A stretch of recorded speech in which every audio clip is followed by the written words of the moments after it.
bien-aimés, Nzambe a pambola bino partout bisika bo se retrouver dans le monde entier. Tozongi sous liboso la bino. Toujours la chaîne de la télévision Béni de Dieu TV 100% Jésus-Christ. Bien-aimés, tovandi mingi na thème autre révélation parce que y a une base ya vie mon Christ, tout peut vie ya mutu. Mutu nyonso azo vivre na scène moyo oyo pour a réussir et singeli azane moniseli. Et moniseli nde etalise nzela. Atia makolo wapi atambula ndenge nini asala nini gloire à l'Éternel nana pour ça au comprendre le thème oyo bien puis au côté na bozumbi ko luka nzambe a révéler ko toujours ba choses cachées avant de s'engager dans likambu ndoko mona ke okotambwa na précision oko travailler na précision to parler sur les choses cachées to penser nos témoignages ya moi si oyo mobali abenganye abouye en public abouakele biloko na ye libanda abeti asambwisi na famille par-ci par-là mais nzamba révélé moi sur que mobali wana aza mobali ya bina ye to encadrer moi wana kolende la révélation mobali abali moi si mususa koti si na ndako 6 mois après et bébeli mobali na ye abengani moi sur abalaki et ayeko bondela moi si na wana ya liboso 6 mois après moi ça regagné ndako azongi en spectacle azozonga quartier ningani batondi na lupangu tout ça bien aimé nzambe azanzambe yango muto bino na proverbe 29-18 quand il n'y a pas de révélation le peuple est sans frein. Les autres ont parlé sur la révélation mais c'est la biloko moko oyo ko sunga yo poza na révélation na lingi to yeko la yango lelo pour eba suko kolisa biso lo lengeni de secreto tambola poto za la révéler to bondeli pona ko yoka liloba na nzambe. Papa na likolo na pesi o merci. Nzambe na bikambo na tomboli na pamboli parce que za malade. Yesu Masia zwa lisusu place na miteme bandeko nyonso bazola na ngai bazo yoka ngai. Yo nde sala na nguya bunzambe na yo basosola nini oyo lobeli bango ndena mateya oyo. Bongo gloire ezonge pa yo nzambe na miracle na komo Masia nde tobondeli amen. Bien-aimé na kati na ba révélation tu na point autre bengi intimité. Toi, un point autre bengi sensibilité spirituelle, puis toi, un point autre bengi attention. Na oyo etali intimité. Intimité, c'est le lenge ya ko se confier na mutu, ozo pese ba secret na yo, ozo mona ye lokola yo, gloire à l'Éternel. Or, ami intime na se na moyo azalati. Ami intime azalati. Pour ebele to yeba ke balaka ba intime. Mais lelo bakabwana babunda baswana mabale belé balobaki pour les meilleurs pour les pires bakabwana ba divorce salema ba orchestre ko lobate nenge bazalaki nenge basala lelo bakabwana donc pour dire que ami intime azaka moko c'est Jésus-Christ de la croix ceux qui ont s'attaché na ye intimité wana zu place 4 na yo a ko permettre de likango comme na yo sans que apeso révélation gloire à l'Éternel. Donc pour être révélé bien aimé le premier point c'est l'intimité avec Christ, l'intimité avec Dieu. Ce qu'on a l'intimité dans Nzambe, on peut comprendre les signes nyonso ya Nzambe. Moi si on a une intimité na mobali na ye, ce qui va yambi ba payato likamboza, azaka na poste mobali a lobaka kate. Mais misu ya pa mobali ya kotala ye, moi ça ko comprendre que miso e lobi boy. Miso e lobi boy. Nengo ba na ngatalinga a séparité. Néanmoins, si on a tellement boy à séparité, tellement bakangami makasi, tellement bazana bomoko makasi, nezo sala ke ba se comprendre même na basini ya pam. Alors intimité ya mutu na Nzambe, nezo sala ke mutu azala révéler en tout moment. Parce que Bible zoba na biso na Amos chapitre 3 verset 7, Nzambe asala ke loko moko te, ça que a révélé yango nanu avant na basali na yeba prophète. Donc Dieu ne peut rien faire sans avoir révélé avant la chose. Non, il y a toujours benga kabatu. Et ça, les gens souffrir, mais quand ils marcher, mais ils ont réfléchi pourquoi ils ont marché. Il y a beaucoup de gens qui sont là, intimité dans Nzambe et ça permettre que mutu aille bakutambola dans Nzambe pour comprendre le langage Nzambe. Jean 33:14, Bible dit notre Dieu parle tantôt d'une manière, tantôt d'une autre, mais nous ne prenons pas garde. Nzambe oluba na balolenge ebele. Le ko la intimité wana vraiment exaté, tout ça comprendre le langage Nzambe. Or intimité et botamaka na vie à sanctification. mutu oyo aotambola na sanctification yende azobota intimité na nzambe e yende azozwa basigne nyonso ya nzambe avant que nzambe asengage na likambo. Or la sanctification c'est vivre sans péché. La sanctification c'est croire à l'omniprésence de Dieu. Mutu nyonso aotambola na sanctification azana posa te bayebiseke nokeba awa boye so osaliza malamu te. Déjà molimo santu kati na ye aza disposé à vous convaincre na mabe, car la Bible déclare le Saint-Esprit vous convaincra au péché. Bah si les belé tous comprendre te parce que vie à péché et sont condamnés biso na makambo ebelé. Non peut cet exemple moko. C'était auto yebi yango soko zui ema. On a posé ema et tout c'était pour ekangamate.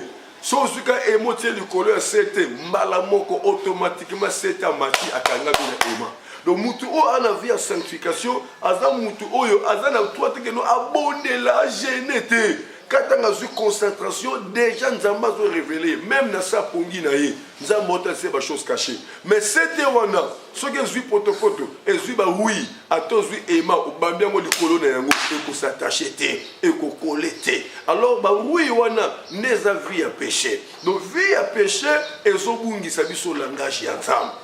Vie à péché kaka eza kobungisa biso langage ya nzambe ndozomona lelo olimbisanga na zongi sosusu na repentance parce que repentance na kati na église ezalaka lisusu te bato nyonso bazosala repentance ya mbebo ya mitema te repentance me bazopratiquer bafacteur ya repentance te mais Paul a expliqué biso clairement na Actes chapitre 3 verset 19 alobi repentez-vous et convertissez-vous pour que vos péchés soient effacés. Repentez-vous et convertissez-vous pour que vos péchés soient effacés. Il y a conjonction. Et la conjonction, et ozali ko inir biloko mibale. Et na biloko mibale wana, tout ça dans repentance, tu as la conversion. Il ne peut pas y avoir un pardon là où il n'y a pas la conversion. Parce que l'église va souki la repentance, mais il y a la conversion, c'est gloire à l'éternel. Or, repentance, c'est demander pardon, mais la conversion, c'est abandonner le péché. C'est par là que Nzambe azakoya, gloire à l'éternel. Nous avons dans 2 Chroniques 7-14, si mon peuple est invoqué mon nom, simili. Prie, cherche ma face. Et s'il se détourne de ces mauvaises voies, je l'exaucerai des cieux. Je l'exaucerai des cieux. Donc il faut que le peuple se détourne premièrement de ces mauvaises voies. C'est ça, c'est là où il y a la repentance, la sanctification. Et en ce moment-là, tokoyeba koyoka langage nzambe, tokoyeba kozwa révélation. Gloire à l'éternel. Nous sommes dans mon mobile mbala liboso aborder mon moisi. Et ça n'a pas si mingi. Des fois, à la fille, on a un d'accord na bango ndenga sur la bassane. En tout cas, mon papa, la maman, on a fait aborder. On a la vie à sanctification. Péché lingeya, mais azobanga. Nenge ba chrétien belé bazaki ne bandeli. Pour asali kaoubo, on dirait nzamba zawana, on dirait nzamba comme on a eu. Et en ce moment-là, nzamba zo pesa ba révélation à ma casse, ba noto ba vision à ma casse. Et moi na mobile yo, mukolo amoni ke ba papa na maman ba bimi mesa tongo ba ke église. Moi na moi si ye moko skola ba san.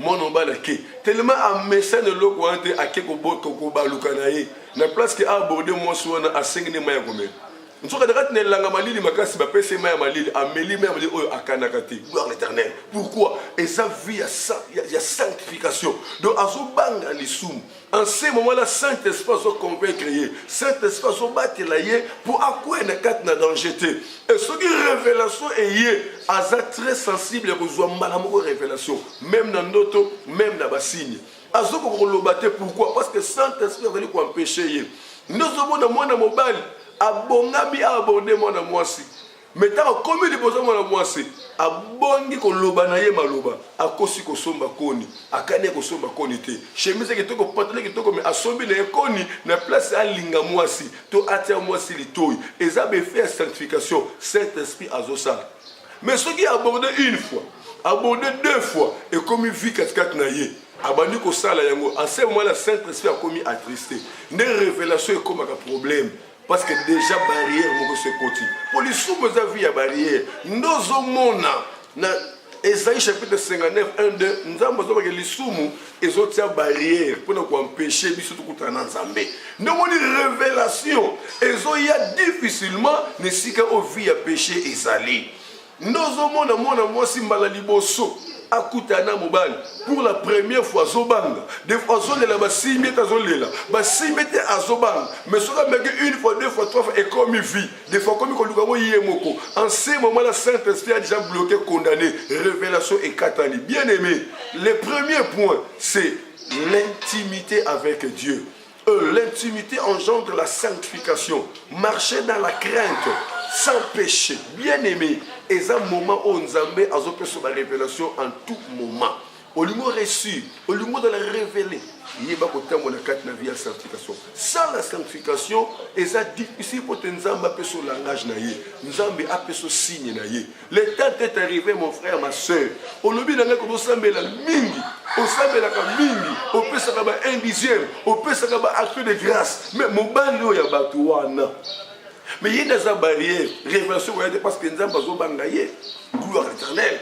On s'appelle la casse, on peut s'accabler don action de grâce mais mon témoin ya yo, ennemi aux anangoana, ya mone kaninzela, aux révélation n'engeni. Et les deux bengayo, tout ce qu'on a au moins 45 jours pour te année au Essila. Au bout pendant combien des années? Difficulté, complication. Madame, monsieur Zokima, il y a un grand problème. Parce que l'intimité, il y a Christ et c'est Kabwana. Na vie à péché, na vie moko songolo. Il y a l'élo, na yeko soana yo, likambo etali intimité.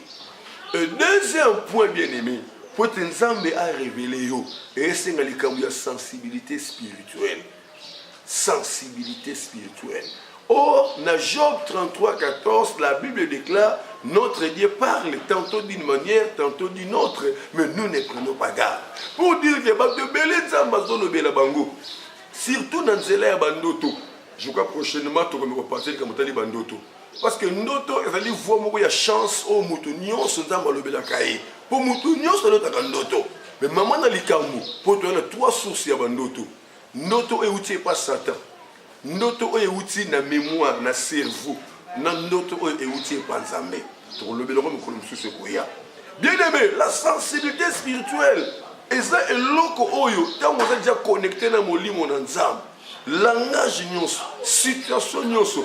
Okoye bako simbama. Oye bako comprendre que non, oh, c'est un langage ensemble. Combien de personnes, même dans ma terre, oh, Nzamba o lobé la bango. Nzamba zo répondre bango. Mais basa sensibilité. Et zo les kamonga ndengwana. Combien de personnes, bazomona ba signe na banda ko na bango. Ne pas cet exemple. Ba yelinga lobby jeune fille mo ya 14 ans. Maman na ye na mama kulutu na ye. Ba bisenga pasteur, tu es na mwana oyo makambo zo lo batozo comprendre ngote. Na soena mwana mwana 14 ans azolo balanga ni. Oyo pasteur, mutu nyonso azaka na ambition ko sala likambo ko sala. Maman na ngaza commerçante. Depuis mwana ye. Ezaki ambition na ye. Alors ngapele lo na ambition na nga moyembi. C'est oui, koyebesa bien de konangai, adoration, louange, c'est les seules choses oyo tokotika nango na lola. Pour makambo côté on a lolé kozalate, makambo intercession kozalate, et l'autre tika c'est à louange d'adoration. Ya koyeba bité, ngana koyembela nzambe te, po nzamba linga ngate, ngati nzamba linga te po ani, po botebele ba finga nga. Botebele ba nga ndoki, c'est que nzamba linga na ngaite. Na koyeba musique ya mokili. Nako la star munene na mokili oyo nako simba kisi soki fona pa na pesa na ngata batute na sacrifier batute nako ndima na teka etenye na nga ya nzoto et moi na 14 ans na maloba ya boy et yo para mais ça la sensible comprendre que il y a déjà un esprit étranger oyo kotika na moi mais maman kuluto yo makambo zo betel yo okuba yo moko c'était danger permanent mon frère ma soeur. Il faut être sensible pour comprendre les signes, pour comprendre les langages. Gloire à l'Éternel. Nous avons bien aimé. Nous avons 1 Samuel chapitre 3 verset 1 à 11. Nous avons Samuel à l'année temple. Nzamba bengi ayoki pena mungongo nzambe Samuel asutuki akepa Eli. Papa obenginga abi o ngana bengi ote zonga lala alali nzaba bengi Samuel asutuki papa obenginga po na bengi ote zonga lala pongi na yo 3 fois lisusu Eli aye ko comprendre aye ko masko sensible o ezali ka musu ce que nzambe ne mta obenga yi soki emisa oyoki ya mbala oyo fuka ba kolonga yo lobelenga etango Samuel yoki afukami abondeli nzambe ko swana yi. Nzamba bengi mais azalaki sensible te. Bien aimé, combien de fois nzamba lobela yo na mateya oyo tozote yo. Si nzamba lobela mobele hein. Des fois bana ko la dabiso nzamba lobela yo ebele musa sensibilité. Musa sensibilité bien aimé, il faut de la très sensible pour comprendre le langage nzambé. Donc peut son témoignage moko mi balé, peut-être aimer compréhension à sensibilité spirituelle. Ça n'a papa moko. Azana mbongo ebele. Azui décision ko boya mwasi na ye yanda. Ok, moi c'est un d'accord sambela na tembe. Papa boye dans les vitres. Abimi libanda, a vu deuxième bureau, a commis qu'on régnait dans deuxième bureau. Et moi si un d'accord aller là kaka nzambe yo to pesa nga libanda. Nzambe confirmer dans bal nanga. Nzambe na sala mukuluté. Nzambe na kolanda yete. Yo moko touché ye. Yo moko lobela ye. Yo moko yatinda kanzam, atinda kanzam. Et mukolo moko koti 3 jours ya mabonde libénémé. Abandi ko lele lanzambe na ye. Alors bi oloba qui n'est pas bon que l'homme moza la ye moko. Siko kuna zona nani natkalinga moko nzoko sengisiki biso mutu moko. Na komi déséquilibré. Apesi nzambe boloba ya passe pendant 3 jours azoliate et toucher moté manzam. Bien aimé, ponzambe asala ke papa wana azonga na ndaku na ye. Nzambe a utilisé mutu ya liboma. Mutu aliboma papa uti musala azozonga na jeep na ye akenya nzela deuxième bureau bakomi na bifurcation mutu aliboma bimi libanda liboso ya jeep akangi nzela chauffeur a klaxonné pipi pipi abi nakolongwa te so banga ibomanga pipi pipi nakolongwa te na yeka pona lobela papa oyo makambo sezalaka te yo tiki moshi na ndako bobana na pasi bonyokwami asufri pona yo lelo nzamba tomboli yo on néglige lelo na kolongwa te bubu mangai chauffeur a quitté zwi libanga patron qui très sensible ici chauffeur tika maloba oyo est normal te mutu aliboma akolo makambo te parce que makambo zo le beza vérité lelo to so na ndako et ba ke na ndako bakuti moshi na kati na adoration mobali mbala moko découragé moteme baby tanga toke porte moi ça ko yemba azeti moi ça sisi ko yemba tant moi ça yebo moi ça ya mobali na ye ah boni mikolo bele boni kala ala c'est pas ça pesa malam do ayambi on dirait l'opposé on dirait mobali outi na voyage nzoka ne avant na pas deuxième bureau et c'est par là que mobali s'excuse qui pas moi si animi ko senga ba pardon makambo nyonso puis à réconcilier na moi si na ye. Parce que mon bal comprenait que les camboyos est une normalité. Et ça, le comoko nzamba bombi na kati. Muta liboma ke de kolobala ngai, makambo to sele manabi na ngai, no fona kende. Mais ceux qui batu mususu, après vous appelez libanga, a bambi muta liboma, a zonisi marche en arrière, a changé de direction. Mais le papa était sensible. La sensibilité spirituelle, ils ont permettre biso, même nanzela, au côté na mutu, mutema no ebeti, pour comprendre que bâtiment est kéro. Mutu na kute na ye asa mutu normalité na kusangana na yete na kusane ba ko ba faire te même ndenge to kota na magasin et ça na magasin mutu zo kota biloko za ya mabe mais mutu za sensible soka koti a sentir kat na ye qui ça ne va pas a bim mais mutu za sensibilité a kota na magasin et sika biloko mabe ezali akoso biloko na malamu te azonga na ndako bo lobi mais loko someka lobi bebi ndenge nini eza ya malamu te. Sensibilité spirituelle bien aimé tozo kutana bato bakufa na balabala mais le quoi toi sensible to yeba ndenge nini to yeba te non parce que moi j'aimerais muke ya sensibilité spirituelle eza na mobali moko azana na poto azaka na terre repoté asali koto tongo ti 12 heures koto ya ke kosala 15 ti 18 heures koto ya ke sala 20 heures ti 5 heures donc anyokola nzoto na ye na musala vie na ye nyonso ekaka musala soka zwi mwa congé aye ko se détendre siko na Congo et awa siko détente na ye ne kotambolaka na basi vie na ye yango wana lelo aza awa lobi na kati na Congo mutu moko azopana ba flat mibale moko na commune kuna donc c'était ça sa vie mais azalaki na pela nzambe katikati malgré nyonso bande kosala ataki na appel à Nzambe parce que muto za sensible soit coûter ne loko moko ya Nzambe aninga na raté akenda kambala moko to mona ki ndeko na biso Saoul un grand persécuteur ko kanga ba chrétien ko lier ba chrétien mais na acte 9 la Bible déclare ba coûter la lumière moko beti bango ayoki mungongo Nzambe et quand nga yokaki asimbami ndeko bonga manyoso yango wana tito bengi apôtre lelo. Il a été très sensible avec un signe connexion à très jamais koningana mbala moka kei.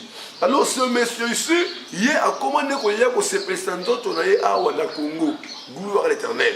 Alors vine ya ko linga na gauche na droite et écoute na fille moko lingaki ba soli na bien, ba le na bien, ba faire autre bien. Mais tant ba ke na kati na hôtel, ba fi chambre. Kokota koti na chambre na mwasi, amoni mbala moko nzoto na yaki mobali elembi. Pour la première fois à mon amour, de quoi botama na vie na ye. Mais à comprendre le langage ya nzambe. Moi ça siliki makasi na chambre. Oyebi ko so pola na yo, oyebi ko so kufa na yo. Oyebi ko lukanga po afinga mobali wana. Bien aimé, mobali on a comprendre le langage ya nzambe, mobali azongi na défi. Abi mona mota sakai na nga, e on est comme linga oy. Aki ameki o sala examen asa normal, azongi poto. Abi retourne nga. Dans l'accès que nga na mobali. Il faut le ba moyen nyos. Bien aimé, akenda poto. A travaillé 3 mois, 6 mois yoko zonga. Et tango zongi, a landé le fiwati na ndako na bango. A tout na adresse, a pesaka Congo, oyebeli wap.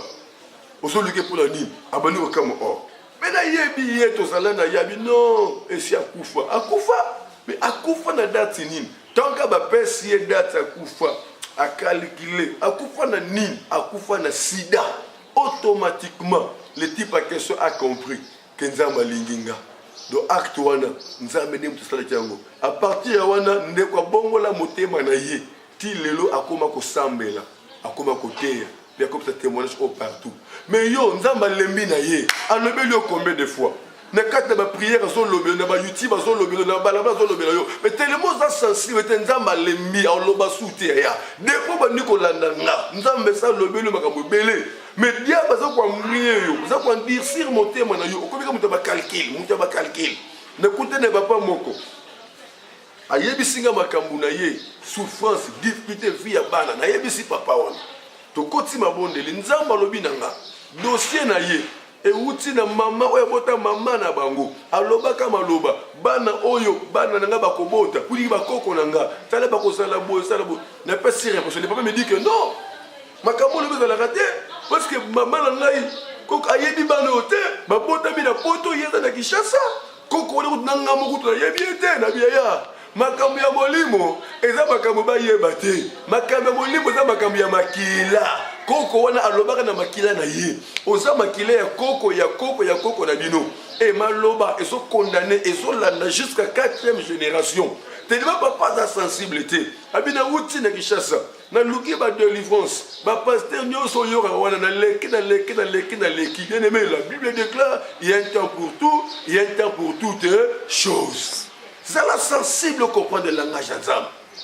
C'est la sensible comprendre ba signe nzambe makambo bele komelo la katnanda ovandika boye olamuki brusquement pongite masuba te lokote mais loko nyela musio nzamba moni danger moko zoya nda la musio posoko za ko lamuka molimo ko simba ote et en ce moment la bonne la prier mais yo la muki mais pourquoi la muki osusu dira o milingi suma kasi koleka nzoka nzamba la musaki yo parce que molimo moko mabeba ndeko ya la muka bonde ta ko bondela ba te bele nzamba la musa bonde ngwana mais bazala ka sensibilité ba aussi ba problème parce que ba comprendre ka langage nzambe te muta yena kat na ndaku na yo soki sensible au comprendre qu'il y a un mouton à remarquer ma belle continue à ndako koya na ye c'est ça ba œuvre de sensibilité spirituelle na soko outil d'intimité na vie à sanctification aucun kati na prière ndoko bota sensibilité spirituelle makamunyo se comme l'eau okuta na batu mabe ba langage mabe au comprendre que le langage o est clarté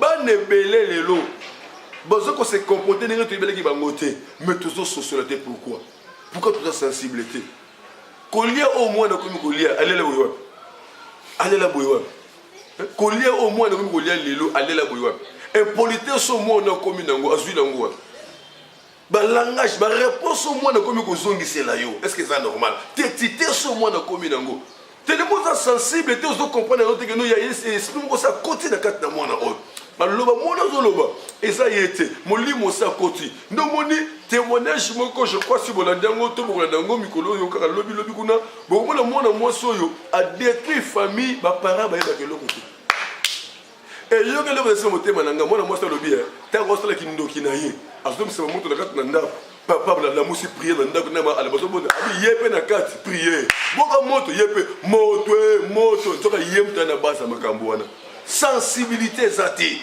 ba pesi moi na condition 18h nyonso abanda kolala pongi ba para bazo sepela yenda kimia ya umela te 18 esa lala nzoka ne azolala te avec les instructions na monde ya molili oza sensibilité ozo poteke makama moi ne changer même mobali na yo moko zo remarquer te ka ndenga za raté taninga commission la wuti musala kote na ndako zo remarquer moi le kamo de Salem tala mosi na yo comportement comme nango zala sensible au comprendre le langage nzambe na ba signe na ba geste na makambo zo komelo na ndako na yo na musala partout au comprendre le langage nzambe bien aimé lelo na yebisi yo so ko comprendre ba signe oyo comprendre biloko oyo bien aimé sata ko bango makasi alinga ya azobanga po ebika on dirait au comprendre on dirait au sentir parce que ce côté na carte d'intimité dans nzambe et bote de sensibilité na carte de ba prière na yo miracle zo sale ma gloire à l'Éternel et pour donc clôturer na petit point on te bengi attention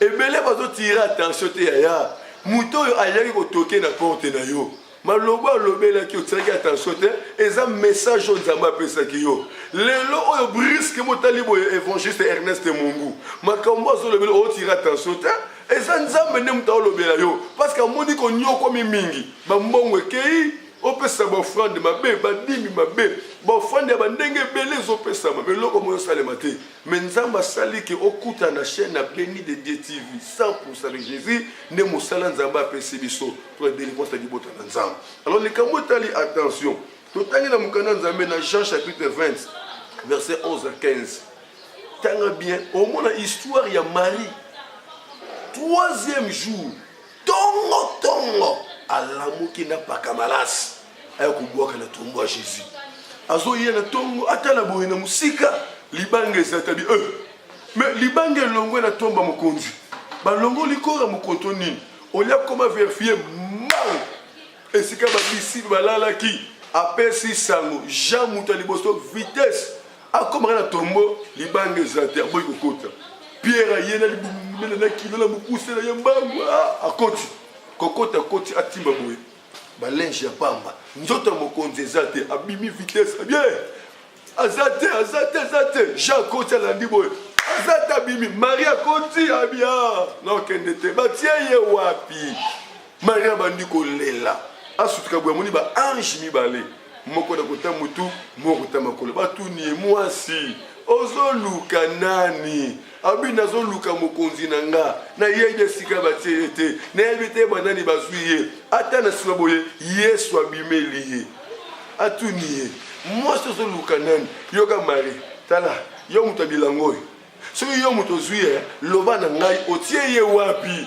ngana keta kozwa ye ayebite keza Yesu azo répondre mutu ayebite bien aimé tokutana bato ebele na balabala toyeba tokutana banani yo ne psala bala basi surtout o bala to linga yo yebiete même si c'est un bala yo même o linga yete soit ne eta bien est-ce que c'est tonton limbisanga vraiment na boyi commission na route mais sauf que na déjà engagé en tout cas limbisanga partout et si lilango ata a échoué na mission na ye mais au sentir que a se retrouver quand même dans langage na yo pour mutozo kutana oyebi lobi na yete peut-être dans relation na moko songolo oyo ko sunga mebo moina yo mozo comprendre te ozo tirer attention te na mutozo lobelo ozo tirer na yo attention te Marie devant Jésus azo lela parce que ba yibi Yesu mais Yesu ngo ye wana a benge moloni bilanga donc après ces deux qualifications jardinier voleur ne Yesu benge Marie a surtout bi mokonzi abiko simba ngaite Maria surtout que mon frère batebele bako sutuka parce que bazo tirer attention te muto nzamba ta pembe na yo mobalo nzamba tindela yo o tirer attention te olanda nani na pambolaka mwasi na ngai mosakolo Esther Mungu nzamba pambola ye na tuna ka yeti lo ajisa mabeka pona bisanga vérité na ndinga ka ebisanga vérité ele ko nya lingelanga pona linga ye no vana ndaka pana mama na linga na chemise moko na pantalon moko mais animanga a bien tout cas na ndimi yo sauf que tout tient ensemble liboso atambu sabiso gloire à l'Éternel yo to tirer attention te yaya mobali alingaka yo liboso yene nzamba tindaka na vie na yo botalaka lipapa la telaka yo Quand on lève un pantalon, on attend, hey, OET. Mais on lui dit, on a un complet en veste. Il y a une mallette, mais dans la mallette, à ce qu'il n'est plus là, c'est examen à malaria. Gloire à l'éternel. Le temps est arrivé, mon frère, ma soeur. Tout ce qui brille ne sont pas de l'or. Tout ce qui brille ne sont pas de l'or. La parastrom. Le temps est arrivé, bien aimé. Pour nous clôturer, dans la Ligue 24, 13 à 35, nous, comme le lengeni ba Cléopas batamoli nzela mona Yesu bazo solo la nzela mais ba yebete ke mutu ba beta li solo nde ye wana nzambe na ngai apambola bino partout l'esca bo se retrouver dans le monde entier toujours fait sa conseil toujours senga bino na mitema na biso mobimba koyeba ko panza chaîne oyo ya télévision na YouTube béni de TV 100% Jésus-Christ pesa famille na yo pesa ba relation na yo ba connaissance na yo bo se faire abonner massivement pour permettre de faire des émissions en direct. Tu vas nous prier en direct. Et que vous allez malamu mingi. Tu vas faire un abonnement et mata pour te cibler, pour te bien en malamoko. Tu vas faire la prière, tu vas benga, tu vas faire la pour la bino. Tu vas faire le programme de retraite. Tu vas faire ensemble. Nabino, malgré la barrière, tu vas définir pour permettre de faire une connexion directe. Et que vous avez ma casse. Nous avons branché, nous avons déjà famille, nous avons déjà fidèles. Nous avons à ce service, il y a convention je crois que dans la semaine, nous avons image et nous avons une convention. Puis nous avons une mission chaque semaine. Ça qu'on peut accompagner dans l'espace na biso na tranche na biso ya émission la femme des valeurs la femme des valeurs la femme des valeurs je crois na clôturer après lelo nzambe na ngai apambola bino kimia na Christ dans la partage na bomo na bino li pamboli na nzambe et na bino partout bisika vous se retrouver to côté na prochaine émission bye bye bye bye bye bye